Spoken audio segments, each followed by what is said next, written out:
ఏమనుకున్నావు? ఏంటి ఏకవచన ప్రయోగం చేస్తున్నాడని అనుకుంటున్నావా? ఏం ఫీల్ అవ్వకు, నేను అలా చేస్తూ ఉంటాను అప్పుడప్పుడు. ఒక విధంగా చెప్పాలంటే మధు, నువ్వనుకున్నది కరెక్ట్. ఆ ఫోన్ చేసిన వాడెవడో కానీ చాలా కరెక్ట్గా ఊహించాడు. వాడికి టెలిపతి 6 సెన్స్ ఉన్నాయేమో. ఎందుకంటే నేను నిన్ను మనసారా ప్రేమించాను. జానీ, నువ్వు ఎవరితో మాట్లాడుతున్నావో ఏం మాట్లాడుతున్నావో తెలిసే మాట్లాడుతున్నావా? నువ్వు నన్ను ప్రేమించడం ఏంటి? ఏ ప్రేమించకూడదా? నిన్ను, నీ అందాన్ని, నీ హోదాని, నీ ఆస్తిని చూసిన మగతనం గల ఏ మగాడైనా ప్రేమించి తీర్తాడు. అదే పని నేను చేశాను. కాకపోతే నీకు పెళ్ళయిందని తెలిసి బాధపడ్డాను.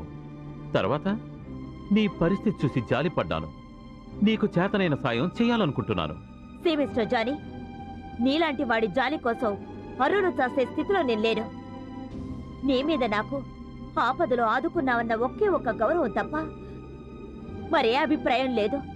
కావాలంటే నీకెంత డబ్బు కావాలో చెప్పు, విసిరి పారేస్తాను.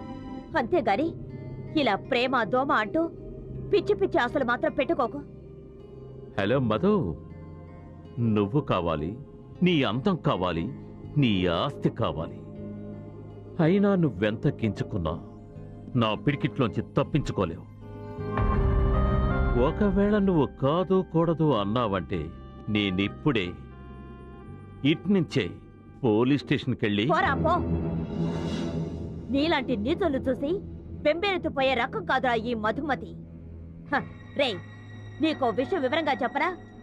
నాకు నేనుగా పోలీసులకు లొంగిపోయి ఆత్మరక్షణార్థం చేశారంటే చాలా తక్కువ శిక్ష పడుతుంది. మరెందుకు చేయలేదా పని? నువ్వు చేయలేవు.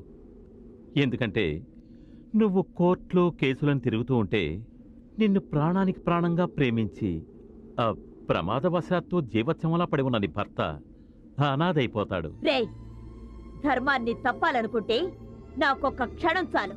నాకున్న పలుకుబడికి ఆస్తికి కోర్టుల్ని కొనేయగలను.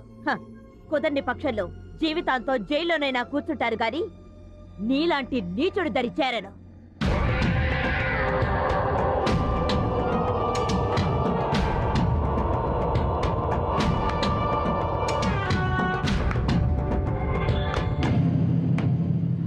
శభాష్, ఇదే ఈ వ్యక్తిత్వమే మీలో ఉండాలి.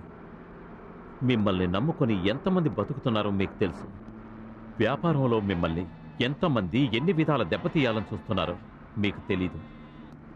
ఎవడో ఫోన్ చేశాడని బెంబేలెత్తిపోయి ఇంత దూరం వస్తే మేమంతా ఏమైపోవాలి? అందుకే మీలో ఎంత ధైర్యం ఉందో తెలుసుకోవాలని ఇలా మాట్లాడాను. Very good, you are Brave.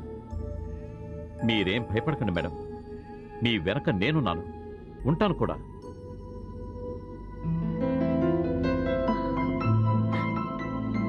Thank you.